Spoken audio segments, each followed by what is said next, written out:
Hello guys, మేమైతే ప్రతి శనివారం నైటు టిఫినే చేస్తాము. అందుకని ఇవాళ పూరీ చేశాను. ఫస్ట్ అయితే 3 కప్పుల పూరీ పిండినైతే తీసుకున్నాను.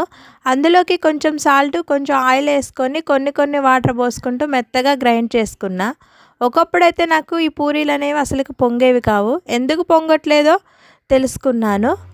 పిండినైతే మనం మెత్తగా పట్టుకోవాలి. ఇంకొకటి, పూరీ చేసేటప్పుడు మరీ పల్చగా అయితే ఒత్తుకోకూడదు, కొంచెం మందంగానే ఒత్తుకోవాలి. అప్పుడు పూరీ అనేది అయితే మంచిగా పొంగుతుంది. నేనైతే ఇలా మిక్సీలోనే కలుపుకుంటాను. చేత్తో కలపాలంటే చాలా టైం పడుతుంది. ఇలా మిక్సీలో కలపడం వల్ల ఇంకా చాలా మెత్తగా మంచిగా వస్తుంది. ఇంకా పూరీలన్నీ చేసేసుకొని కళాయి పెట్టుకొని ఆయిల్ వేసుకొని అయితే ఇలా పొంగేలాగా పూరీనైతే చేసేసుకున్నాను. పూరీలన్నీ అయితే మంచిగా పొంగాయి. పూరీలోకి బఠానీ కుర్మా అయితే చేశాను. నిజంగా చాలా బాగుంది. మీరు కూడా తప్పకుండా ట్రై చేయండి. సబ్స్క్రైబ్ చేసుకోండి.